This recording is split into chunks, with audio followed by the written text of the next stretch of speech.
আমাদের প্রিয় প্রধানমন্ত্রী জনাব তারেক রহমান মালয়েশিয়ায় 18 ঘন্টার একটানা পরিশ্রমের পরে গত রাতে ডালিয়ানে এসে পৌঁছেছে চীনের। উনি এখানে আজকে সকাল থেকেই ব্রেকফাস্ট করার পরপরই একের পর এক বৈঠক করেছেন। এখানে উনি অনেক পরিশ্রম করছে, আপনারা বিস্তারিত শুনবেন। আমাদের মাননীয় প্রধানমন্ত্রীর উপদেষ্টা দুই উপদেষ্টাগণ এখানে আছেন। উনি শুধু পরিশ্রম করছেন না, ওয়ার্ল্ড ইকোনমি ফোরামের একটি বৈঠক ছিল, যে বৈঠকে আমরা ছিলাম উপস্থিত, ওখান থেকে আমরা এখানে আসছি। আমরা যখন এই বৈঠকটি এখানে করছি, আমাদের মাননীয় প্রধানমন্ত্রী জনাব তারেক রহমান তখন ওই বৈঠকের সেকেন্ড একটা সেশনে ওখানে কর্মব্যস্ত সময় কাটাচ্ছেন। আমরা দেশের তরে এখানে এসেছি, আমাদের সাথে আপনারাও পরিশ্রম করছেন, সংবাদ পরিবেশন করছেন।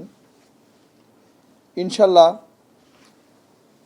আমাদের প্রধানমন্ত্রী এই সফল হবেই। আপনারা এখন আমাদের দুই উপদেষ্টাগণ আছেন, তাদের কাছেই বিস্তারিত শুনবেন। আবারও আমি মাননীয় প্রধানমন্ত্রী প্রেস উইংয়ের পক্ষ থেকে সকলকে এই কষ্ট করার জন্য আমার ব্যক্তিগত পক্ষ থেকে শুভেচ্ছা জানাচ্ছি। আপনারা এখন আমাদের সামনে কথা বলবেন আমাদের মাননীয় পররাষ্ট্র উপদেষ্টা, মাননীয় প্রধানমন্ত্রীর পররাষ্ট্র উপদেষ্টা হুমায়ুন সাহেব। Bismillahir Rahmanir Rahim. Assalamu alaikum. A very good evening here at the Shangri-La Hotel in Dalian.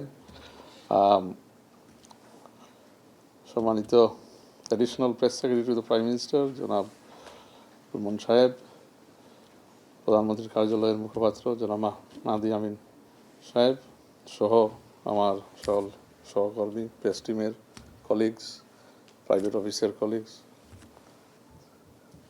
এবং সম্মানিত সাংবাদিকবৃন্দ, আসসালামু আলাইকুম। সফল মালয়েশিয়া সফর পরে গতকালকে মাননীয় প্রধানমন্ত্রী জনাব তারেক রহমান চীনের ডালিয়ানে অবতরণ করেন এবং এই ডালিয়ানে আসাটা হচ্ছে উনি ওয়ার্ল্ড ইকোনমিক ফোরামের প্রেসিডেন্টের আমন্ত্রণে, যেটা is known as the summer Davos, ওখানে একটা কি নোট অ্যাড্রেস দিতে আমন্ত্রিত হয়েছেন, মানে আমন্ত্রণ পেয়েছেন এবং he came to give a keynote address at the annual meeting of the New Champions 2026 World Economic Forum. তো বুঝতেছেন এই আপনারা যে নিউ চ্যাম্পিয়ন্স, তো টিমটাই হচ্ছে নিউ চ্যাম্পিয়ন্সদেরকে নিয়ে। তো বাংলাদেশের যে গ্লোবাল ইনফ্লুয়েন্স এখন, following the formation of the government led by Honorable Prime Minister Tariq Rahman, it is already gaining global traction. আর এই গ্লোবাল ট্র্যাকশনের আওতায় মাল্টিল্যাটারাল অর্গানাইজেশনস এবং বিভিন্ন যে ওয়ার্ল্ড ইকোনমিক ফোরামের মতো একটা globally renowned organization that brings together leading politicians from the world, এই annual meeting of the new champions brings together leading politicians from the world, leading academics from the world, leading business leaders from the world, leading civil society stakeholders from the world. তো এই ফোরামকে address করার জন্য তারা বেছে হাতে গোনা leaders, political leaders, they invite every year, and one of which is our Honorable Prime Minister, Mr. Tariq Rahman, for this year's annual meeting of the New Champions, hosted by the World Economic Forum in Dalian. He was the guest of honor in a special session on climate leadership. Climate resilience, climate security, climate finance, nishchit kora is a key top priority. And to do that, we need to work with collective responsibility, এবং we need to garner partnerships with other countries facing the same challenges of climate change. The Honorable Prime Minister Tareq Rahman Saheb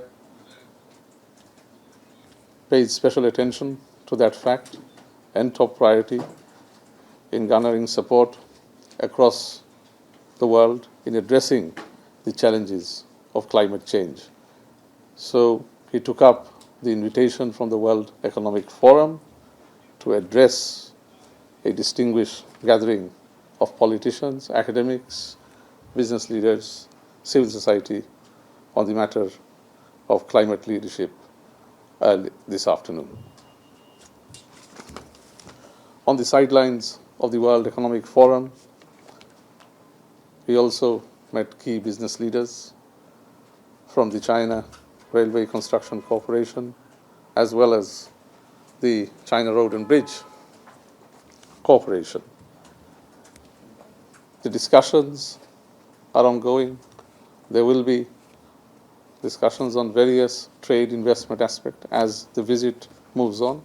A World Economic Forum থেকে tomorrow evening you will move to Beijing, following which you will see a lot of interaction, the political side of this visit, where we build with the aim of strengthening our relations with an important development partner. And he will have meetings with the Premier as well as the President and various business leaders. So we will brief you from Beijing on the outcomes of these discussions and keep you posted as his day progresses in Beijing. So with that, I will leave it to the spokesman for the Prime Minister's office, Dr. Mahdi Amin, to give the wider briefing of the day. Thank you. গণমাধ্যমের প্রিয় সাংবাদিক ভাই বোনেরা, আপনাদের সবাইকে আন্তরিকভাবে ধন্যবাদ জানাচ্ছি আজকে এখানে উপস্থিত হওয়ার জন্য। আপনাদের মাঝে অনেকেই অনেক কষ্ট করে ঢাকা থেকে মালয়েশিয়া গিয়েছেন, আবার কেউ সরাসরি চীনে এসেছেন, কেউ মালয়েশিয়া থেকে চীনে এসেছেন। যে আন্তরিকতা এবং আগ্রহ নিয়ে মাননীয় প্রধানমন্ত্রী এই বিদেশ সফর আপনারা কভার করছেন, তার জন্য বিশেষ কৃতজ্ঞতা জানাই। আমি আন্তরিকভাবে ধন্যবাদ জানাচ্ছি আজকে এই অনুষ্ঠান আয়োজন করেছেন মাননীয় প্রধানমন্ত্রীর প্রেস উইং থেকে। আমাদের সাথে আমাদের প্রধানমন্ত্রী কার্যালয়ের আমাদের কলিগসরা রয়েছেন। আপনারা নিশ্চয়ই সবাই জানেন যে গতকাল রাতে মালয়েশিয়ার কুয়ালালামপুর থেকে আমরা চীনের দালিয়ান আন্তর্জাতিক এয়ারপোর্টে এসে পৌঁছেছি।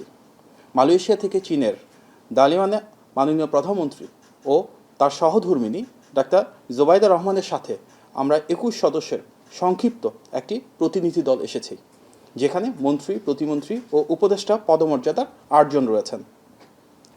এই সংক্ষিপ্ত কলেবরকে ধারণ করেই মাননীয় প্রধানমন্ত্রী বহুপাক্ষিক বিষয়ে বাংলাদেশের স্বার্থ সংশ্লিষ্ট বিষয়গুলি নিয়ে আলোচনা করে চলেছেন। গণপ্রজাতন্ত্রী চীন সরকারের একটি উচ্চ প্রতিনিধি দল মাননীয় প্রধানমন্ত্রীকে গতকাল লাল গালিচা সংবর্ধনা দিয়ে বরণ করেন এবং মোটর শোভাযাত্রার মাধ্যমে সর্বোচ্চ গুরুত্ব প্রদান করে হোটেলে নিয়ে আসেন। আমরা দেখেছি পুরো রাস্তা জুড়েই ছিল রাষ্ট্রীয় প্রোটোকল এবং পুলিশি প্রহরা। এই সম্মাননার জন্য আমরা চীন সরকারকে ধন্যবাদ জানাই। প্রিয় সাংবাদিকবৃন্দ, আপনারা নিশ্চয়ই জানেন অত্যন্ত সফল মালয়েশিয়া সফরে মাননীয় প্রধানমন্ত্রী মাত্র কয়েকটি কর্মঘণ্টা পেলেও তার মাঝেই মালয়েশিয়ার মাননীয় প্রধানমন্ত্রী ও মহামান্য রাজাসহ গুরুত্বপূর্ণ নেতৃবৃন্দদের সাথে বাংলাদেশের স্বার্থ সংশ্লিষ্ট প্রায় প্রতিটি গুরুত্বপূর্ণ বিষয়ে ফলপ্রসূ আলোচনা করেছেন। সেই ধারাবাহিকতায় চীনে এসে তিনি দ্বিপাক্ষিক সম্পর্ক থেকে বর্তমানে বহুপাক্ষিক বিষয় নিয়ে উপস্থিত বৈশ্বিক নেতৃবৃন্দের সাথে আলোচনা শুরু করেছেন। ওয়ার্ল্ড ইকোনমিক ফোরাম আয়োজিত সামার দাভোস 2026 বর্তমানে চীনের দালিয়ানে এই শহরে অনুষ্ঠিত হচ্ছে। ইনোভেটিং অ্যাট স্কেল এই প্রতিপাদ্যে আয়োজিত বৈশ্বিক সম্মেলনটিতে বিশ্বের বিভিন্ন দেশ এবং অঞ্চলের প্রতিনিধি দল, আমন্ত্রিত রাষ্ট্র ও সরকার প্রধানগণ, যেভাবে আমাদের মাননীয় প্রধানমন্ত্রীকে আমন্ত্রণ জানিয়েছে ওয়ার্ল্ড ইকোনমিক ফোরাম, এবং বিভিন্ন দেশের শীর্ষ ব্যবসায়ী, প্রযুক্তি উদ্ভাবক, শিক্ষাবিদ এবং কর্পোরেট নেতারা অংশগ্রহণ করেছেন। মাননীয় প্রধানমন্ত্রী জনাব তারেক রহমানের একজন সরকার প্রধান হিসেবে বাংলাদেশের বাইরে এটিই প্রথম কোনো বৈশ্বিক সম্মেলনে অংশগ্রহণ। এই সম্মেলনের মাধ্যমে তার যে মূল লক্ষ্য, বাংলাদেশে অধিকতর বৈদেশিক বিনিয়োগ নিশ্চিত করা, কর্মসংস্থান সৃষ্টি করা, জলবায়ুর সহনশীলতা এবং টেকসই উন্নয়নের যে অগ্রযাত্রা রয়েছে সেটিকে আন্তর্জাতিক বিনিয়োগ এবং অংশীদারিত্বের সাথে আরও গভীরভাবে সম্পৃক্ত করা। একই সঙ্গে বাংলাদেশের ব্যবসা যে সবার জন্য উন্মুক্ত, আমরা ডিরেগুলেশন করছি, ইকোনমিক লিবারালাইজেশন করছি, ফরেন ইনভেস্টমেন্ট অ্যাট্রাক্ট করছি, সেগুলোর জন্য কিন্তু বৈশ্বিক বিনিয়োগকারীদের যে আস্থা তৈরি করা, একটা প্রতিযোগিতামূলক পরিবেশ তৈরি করা, সেগুলো নিয়ে ধারাবাহিকভাবে আলোচনা চলছে। প্রিয় সাংবাদিকবৃন্দ, ওয়ার্ল্ড ইকোনমিক ফোরামের প্রেসিডেন্ট এবং সিইও আলুইস জুইঙ্গি আজকে মাননীয় প্রধানমন্ত্রীর সাথে একটি সৌজন্য সাক্ষাৎ করেছেন। সেখানে বাংলাদেশের গণতান্ত্রিক সরকার কিভাবে বিনিয়োগ বৃদ্ধি করতে পারে, কিভাবে কর্মসংস্থান সৃষ্টি করতে পারে, কিভাবে দেশের মানুষের অগ্রযাত্রার পথকে আরও ধাবিত করা যায়, এগুলি নিয়ে তাদের বিশদ আলোচনা হয়েছে। এবং ওয়ার্ল্ড ইকোনমিক ফোরামে আজকে অনেকেই বাংলাদেশ সরকারের বিভিন্ন কর্মসূচির ভূয়সী প্রশংসা করেছেন। আজ সন্ধ্যায় মাননীয় প্রধানমন্ত্রী ওয়ার্ল্ড ইকোনমিক ফোরামের climate leadership in a shifting global landscape নামক সেশনে বক্তব্য রেখেছেন। অত্যন্ত গুরুত্বপূর্ণ এই বক্তব্যে তিনি জলবায়ু পরিবর্তনের প্রেক্ষিতে নির্বাচিত সরকার কর্তৃক গৃহীত বিভিন্ন কর্মসূচি, যেগুলো আন্তর্জাতিকভাবে স্বীকৃতি পেয়েছে, প্রশংসিত হয়েছে, সেগুলো তুলে ধরেছেন। সেই ধারাবাহিকতায় আজকে তিনি আমন্ত্রিত হয়ে তার যে কর্মসূচিগুলো বিশ্ব দরবারে উপস্থাপন করেছেন, তার মধ্যে অন্যতম নির্বাচনী পথযাত্রায় তিনি যে ইশতেহারে পরিকল্পনাগুলো জাতির সামনে উপস্থাপন করেছিলেন, তারই ধারাবাহিক বহিঃপ্রকাশ। আগামী 5 বছরে 20,000 কিলোমিটার নদী ও খাল খনন এবং পুনঃখনন, পদ্মা ও তিস্তা অববাহিকার পানি ব্যবস্থাপনা উন্নয়ন, 5 বছরে 25 কোটি বৃক্ষরোপণ, সবুজ শিল্পের বিকাশ, পাট শিল্প ও পরিবেশ বান্ধব ইলেকট্রিক ভেহিকেল চালু এবং নবায়নযোগ্য জ্বালানির শতকরা 20% উন্নতি করার যে লক্ষ্যমাত্রা, সেটি তিনি বিশ্ব দরবারে বাংলাদেশের পক্ষ থেকে উপস্থাপন করেছেন। ওনার সেই ভিশনের মাধ্যমে তিনি সেটিও বলেছেন যে জলবায়ুর যে কার্যক্রম, এটি কোনো দেশের জন্য একটি ব্যয় হতে পারে না, এটি আমাদের সমৃদ্ধি, স্থিতিশীলতা ও ভবিষ্যৎ প্রজন্মের জন্য একটি অপরিহার্য বিনিয়োগ। মাননীয় প্রধানমন্ত্রী একই সঙ্গে ক্ষয়ক্ষতি তহবিলের, যেটিকে internationally loss and damage fund বলে, সেটির কার্যকর বাস্তবায়ন, সহজলভ্য ও পর্যাপ্ত জলবায়ু অর্থায়ন নিশ্চিতকরণ এবং প্রশমন ও অভিযোজন কার্যক্রমে সমান গুরুত্ব দেওয়ার উপর জোর দিয়েছেন। তিনি জলবায়ু সংকট মোকাবেলায় বৈশ্বিক সংহতি, প্রযুক্তি হস্তান্তর ও যৌথ দায়িত্ববোধের ভিত্তিতে কার্যকর আন্তর্জাতিক সহযোগিতার আহ্বান জানিয়েছেন। তারই আহ্বান আন্তর্জাতিক সম্প্রদায়ে যারা রয়েছেন তাদেরকে অনুপ্রাণিত করেছে। প্রিয় সাংবাদিকবৃন্দ, বাংলাদেশের মাননীয় প্রধানমন্ত্রী জনাব তারেক রহমান চীনের প্রিমিয়ার তথা মাননীয় প্রধানমন্ত্রী লি কিয়াংয়ের আমন্ত্রণে আজকে একটি নৈশভোজে সস্ত্রীক অংশগ্রহণ করছেন।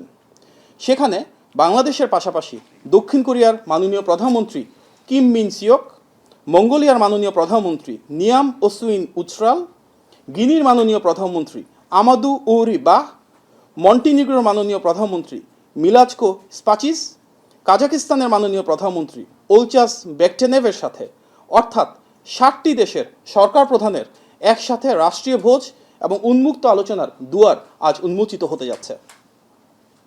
আগামীকাল সকালে ওয়ার্ল্ড ইকোনমিক ফোরামের annual meeting of the new champions অনুষ্ঠিত হবে। সেখানে অন্যান্য বৈশ্বিক নেতৃবৃন্দের সাথে মাননীয় প্রধানমন্ত্রী উপস্থিত থাকবেন। ওয়ার্ল্ড ইকোনমিক ফোরামের বিভিন্ন দেশ থেকে আগত আন্তর্জাতিক ব্যক্তিত্বরা মাননীয় প্রধানমন্ত্রীর সাথে বিভিন্ন বিষয়ভিত্তিক পলিসি নিয়ে আলাপ আলোচনা করবেন। আগামীকাল দুপুরবেলা দালিয়ান থেকে বেইজিংয়ের একটি হাই স্পিড ট্রেনের মাধ্যমে দ্বিপাক্ষিক বৈঠকে চীনের মাননীয় প্রধানমন্ত্রী লি কিয়াংয়ের আমন্ত্রণে মাননীয় প্রধানমন্ত্রী ও তার সফর সঙ্গীরা স্থানীয় সময় দুপুর 2টায় বেইজিংয়ের উদ্দেশ্যে যাত্রা শুরু করবেন। জনগণের ভোটে নির্বাচিত সরকারের প্রধান হিসেবে মাননীয় প্রধানমন্ত্রী দেশে যেমন জনগণের অবাধ আস্থা এবং ভালোবাসায় সিক্ত হয়েছেন, ঠিক তেমনি আন্তর্জাতিক অঙ্গনেও একটি মর্যাদা সম্পন্ন রাষ্ট্রের সরকার প্রধান হিসেবে তিনি সর্বোচ্চ রাষ্ট্রীয় সম্মাননা ও আনুষ্ঠানিকতার মাধ্যমে সর্বত্র গৃহীত হচ্ছেন। মাননীয় প্রধানমন্ত্রীর কর্মযজ্ঞের ফলে দীর্ঘদিন পর বিশ্ব দরবারে বাংলাদেশকে প্রতিনিধিত্ব করছেন এমন একজন স্টেটসম্যান, যিনি সমতা, ন্যায্যতা ও ভারসাম্যপূর্ণ পররাষ্ট্রনীতির মাধ্যমে বিশ্বের প্রতিটি দেশের সঙ্গে বাংলাদেশের স্বার্থ, সার্বভৌমত্ব এবং জনগণের আকাঙ্ক্ষাকে কার্যকরভাবে ধারণ করছেন, যিনি নিশ্চিত করছেন বিশ্বের মানচিত্রে বাংলাদেশের আত্মমর্যাদা, সম্মান ও সুদৃঢ় অবস্থান। দালিয়ানে ওয়ার্ল্ড ইকোনমিক ফোরামের সামার দাভোসে মাননীয় প্রধানমন্ত্রীর অংশগ্রহণ সেই ধারাবাহিকতায় বাংলাদেশের জন্য বিনিয়োগ সৃষ্টি, কর্মসংস্থানের সুযোগ সম্প্রসারণের এমন একটি সুযোগ, এবং তার পাশাপাশি বিশ্বের বিভিন্ন দেশে যে বেস্ট প্র্যাকটিসগুলো রয়েছে আলাপ আলোচনার মাধ্যমে সেগুলোকে কিভাবে বাংলাদেশে ইমপ্লিমেন্ট করা যায় সেটি আলোচনার একটি ক্ষেত্র। আপনাদেরকে আবারও ধন্যবাদ জানাচ্ছি এবং নিশ্চিত করছি যেভাবে আমরা গত কয়েকদিন ধরে আপনাদেরকে আপডেট দিচ্ছি, সামনের দিনগুলোতেও আমরা কালকে বেইজিংয়ে যাওয়ার পর চীনের মাননীয় প্রধানমন্ত্রী এবং মহামান্য রাষ্ট্রপতির সাথে মাননীয় প্রধানমন্ত্রীর বৈঠক হবে, সেগুলো নিয়ে আমরা আপনাদেরকে নিয়মিত অবহিত করব। আপনার সবাইকে আন্তরিকভাবে ধন্যবাদ। আসসালামু আলাইকুম।